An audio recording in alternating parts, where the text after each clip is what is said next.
I want to show you guys how easy it is to use the Chrome Nail Powder Kit. I was sent this product to test out and it's super easy. You're going to get the 10 colors in the metallic chrome powder.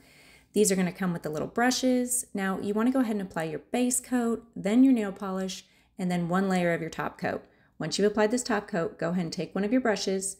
You're going to cure the top coat. You're going to apply whichever metallic powder you want with using the little applicator that comes with it. Now this is super simple and easy. Just simply dab it into the powder and then apply it onto your nail tip. Rub it in as much as you need, and as you can tell, the chrome color instantly appears. It is shiny and bright. It is very chrome, easy to use. I was worried about the powder being everywhere. This is it's a non-loose powder to me, and it went on flawlessly. Nothing spilled out of the container. Easy to apply and use. You're going to want to go ahead and put it under the light to cure it.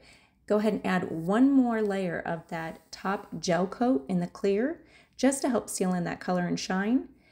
Cure it one more time, and you are good to go.